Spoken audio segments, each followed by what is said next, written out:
Hello and welcome. Today, we're going to get into one of the most incredible elements in the entire universe. We're talking about carbon. Now, just a quick heads up, this explainer is part of the Blueprint program. If you want to see more deep dives like this one, you can check out the full curriculum over on our YouTube channel. All right, let's jump right in with a bit of a riddle.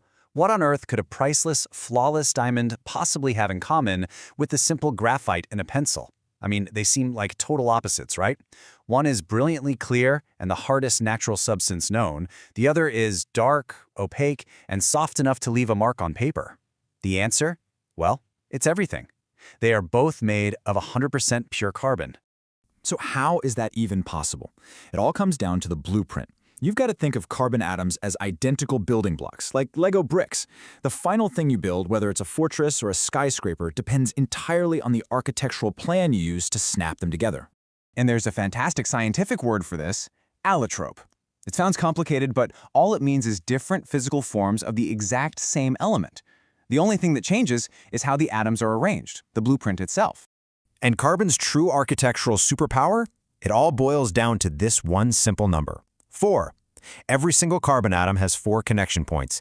That means it can form bonds with up to 4 other atoms, which is the secret sauce that lets it build such an amazing variety of structures. So let's take a look at our first blueprint. First up, we have diamond.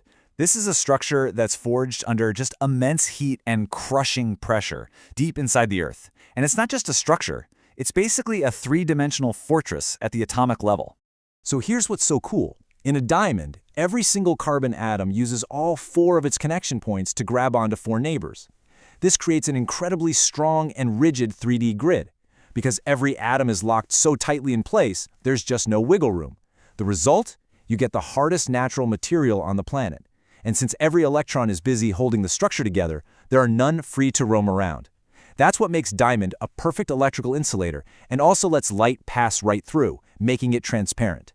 But what happens if carbon forms under, less extreme conditions? Well, you get a totally different blueprint, which gives you a totally different material, graphite.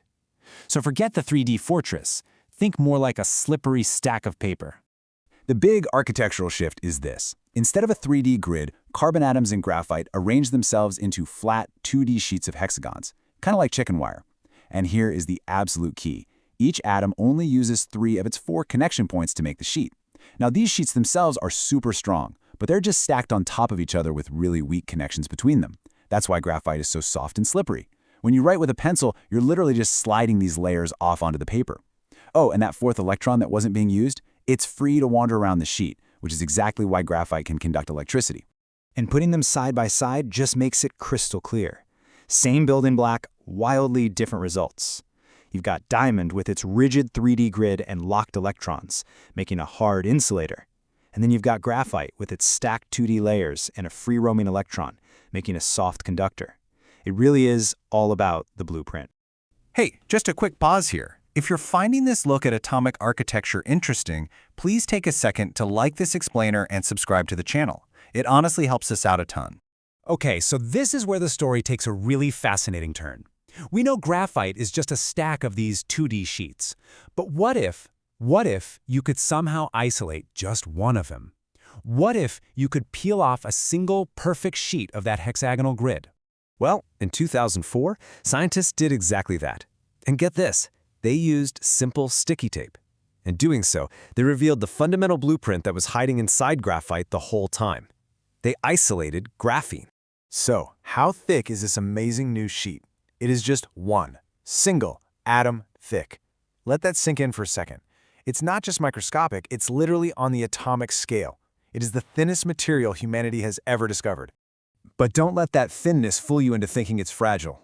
By freeing that single sheet from the weak bonds holding it in the graphite stack, its true potential was just unleashed. Pound for pound, a single sheet of graphene is about 200 times stronger than steel. It's just incredible. And the list of its superpowers honestly sounds like something out of science fiction. It's the thinnest material ever, it's ridiculously flexible, it's almost completely transparent, and it conducts both heat and electricity even better than copper does. This is what happens when you perfect the blueprint. So let's take a final step back and just appreciate how one single element can end up with 3 such dramatically different fates. And here it is, the whole family photo. You have diamond, whose 3D grid gives it that unmatched hardness. Then there's graphite, whose stacked 2D sheets are the key to its softness and conductivity.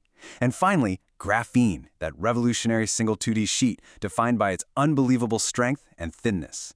3 materials, 3 destinies, all written in the atomic architecture of a single element. All of this really proves that the building block itself is only half the story. The design, the blueprint, is everything. Carbon truly is the ultimate, most versatile building block we have. And that just leaves us with one final, very exciting question to think about. What will we build next?